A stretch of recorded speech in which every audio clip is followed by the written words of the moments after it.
Halo Scorpio, apa kabar? Aku Airin, semoga kamu dalam keadaan sehat ya. Tidak kurang suatu apapun dan dimudahkan dalam segala urusan. Di sini ada kartu The Death yang terbuka dan kartu The Death ini adalah kartunya para Scorpio di dunia tarot.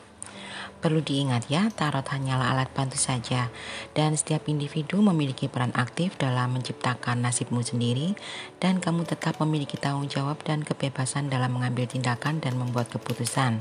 Tarot hanyalah alat yang memberikan panduan saja. Di sini aku ingin membacakan energi buat teman-teman yang berzodiak Scorpio yang resonate dengan energi yang keluar di kartu-kartu ini untuk kamu memahami perasaanmu sendiri dan memahami seseorang yang terkoneksi batinnya denganmu dan memberi petunjuk untuk kamu dalam mengambil keputusan atau solusi. Karena aku bicara dengan banyak Scorpio, tentu saja ini tidak akan resonate dengan semua Scorpio di luar sana. Karena energi setiap individu tidak akan sama. Ini bisa resonate, bisa tidak. Bisa hanya beberapa saja yang resonate. Energinya juga bisa terbolak-balik atau vice versa. Jadi bijak-bijaklah dalam menyikapi readingan ini dan rasakan apakah ini energimu atau bukan.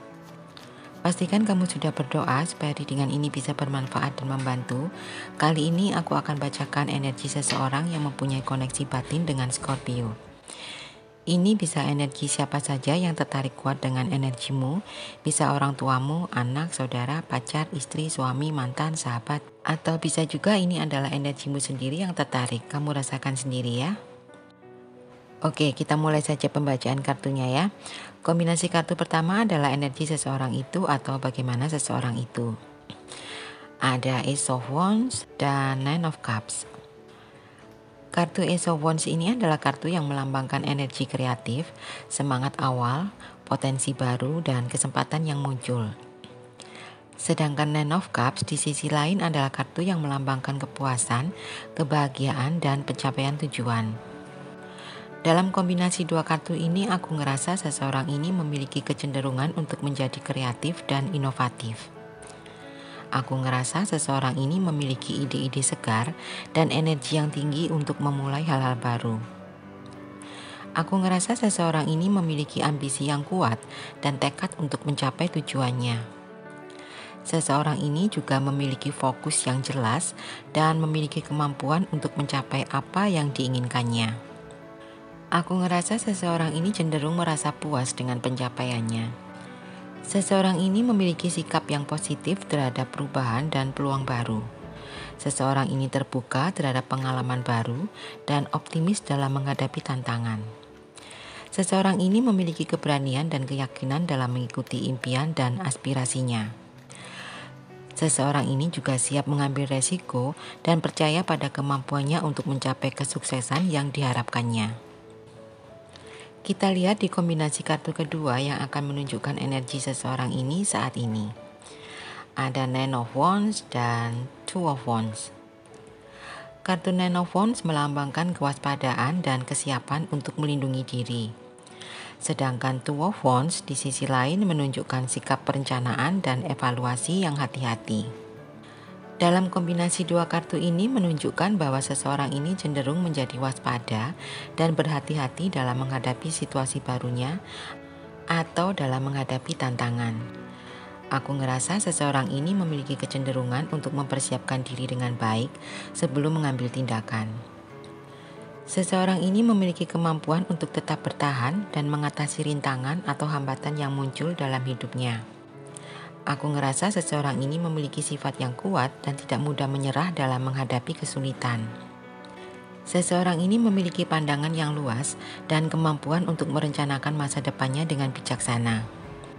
Aku ngerasa seseorang ini juga memiliki visi yang jelas dan mampu mengatur tujuan untuk masa depannya, dan seseorang ini juga memiliki strategi untuk mencapainya. Aku ngerasa seseorang ini mungkin sedang menghadapi keputusan yang penting dalam hidupnya. Seseorang ini mungkin sedang mempertimbangkan berbagai pilihan dengan hati-hati sebelum mengambil langkah selanjutnya. Seseorang ini juga memiliki sifat kemandirian dan kepemimpinan.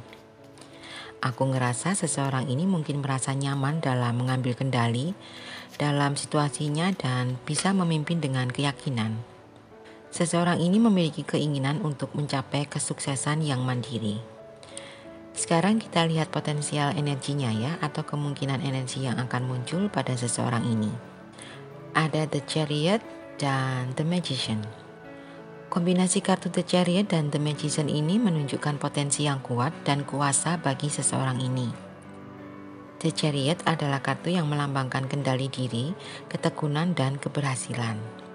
Sedangkan The Magician melambangkan kemampuan manifestasi, keahlian, dan kekuatan kreatif. Kombinasi dua kartu ini menunjukkan bahwa seseorang ini memiliki kemampuan untuk menentukan tujuan yang jelas dan bagaimana serta apa yang dia bisa untuk mencapainya. Seseorang ini memiliki semangat yang berani dan memiliki keberanian dalam menghadapi tantangan. Aku ngerasa seseorang ini memiliki kekuatan untuk mengambil tindakan tegas dan kreatif dalam situasi yang kompleks. Seseorang ini juga memiliki kemauan untuk mengambil resiko yang terukur dan berani dalam mencapai tujuannya.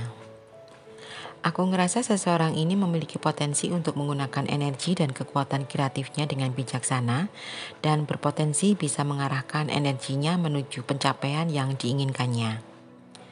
Aku ngerasa seseorang ini memiliki kemampuan untuk mengoptimalkan potensinya dan bisa menghasilkan hasil yang positif. Seseorang ini juga memiliki potensi kepemimpinan dan pengaruh yang kuat. Aku ngerasa seseorang ini berpotensi memiliki kemampuan untuk menginspirasi dan memimpin orang lain menuju tujuan yang diinginkannya. Seseorang ini berpotensi untuk dapat menjadi pemimpin yang efektif dan memiliki kemampuan untuk mempengaruhi situasi di sekitarnya. Oke, yang terakhir kita buka bottom of the deck-nya ya. Ini adalah energi di alam bawah sadarmu. Ada The Tower. Di pikiran bawah sadarmu, aku ngerasa ada ketakutanmu akan perubahan yang cepat dan dramatis.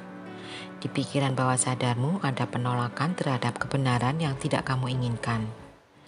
Aku ngerasa di alam bawah sadarmu ada rasa kehilangan yang mendalam. Di alam bawah sadarmu ada kenyataan yang sulit atau kenyataan yang memaksamu untuk melepaskan ego dan identitas atau sesuatu yang sudah kamu bangun. Di alam bawah sadarmu ada pengalaman yang mengguncangkan yang membuatmu merenung tentang siapa dirimu sebenarnya.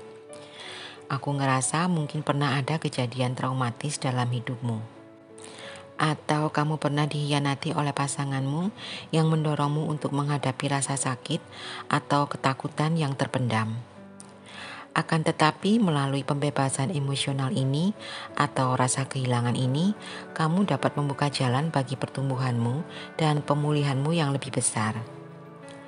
Mungkin proses ini memang tidak mudah, tetapi di sini juga kamu berpotensi untuk mendapatkan pencerahan dan pemahaman yang lebih dalam. Melalui kejadian yang menghancurkan ini, kamu dapat merenung tentang kehidupan, nilai-nilai, dan arah yang sejati bagimu. Dan hal ini dapat mendorong perkembangan spiritualmu dan pertumbuhan pribadimu yang signifikan. Dan sekali lagi perlu diingat ya, tarot itu hanya memberikan refleksi dan wawasan untuk pemahaman diri yang lebih dalam, untuk kamu memahami perasaanmu sendiri dan sikon yang kamu hadapi saat ini.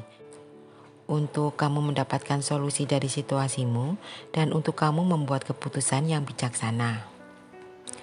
Di sini kamu terhubung dengan Cups, energi dari water sign, energimu sendiri. Kamu terhubung dengan Cancer, Pisces, dan sesama Scorpio.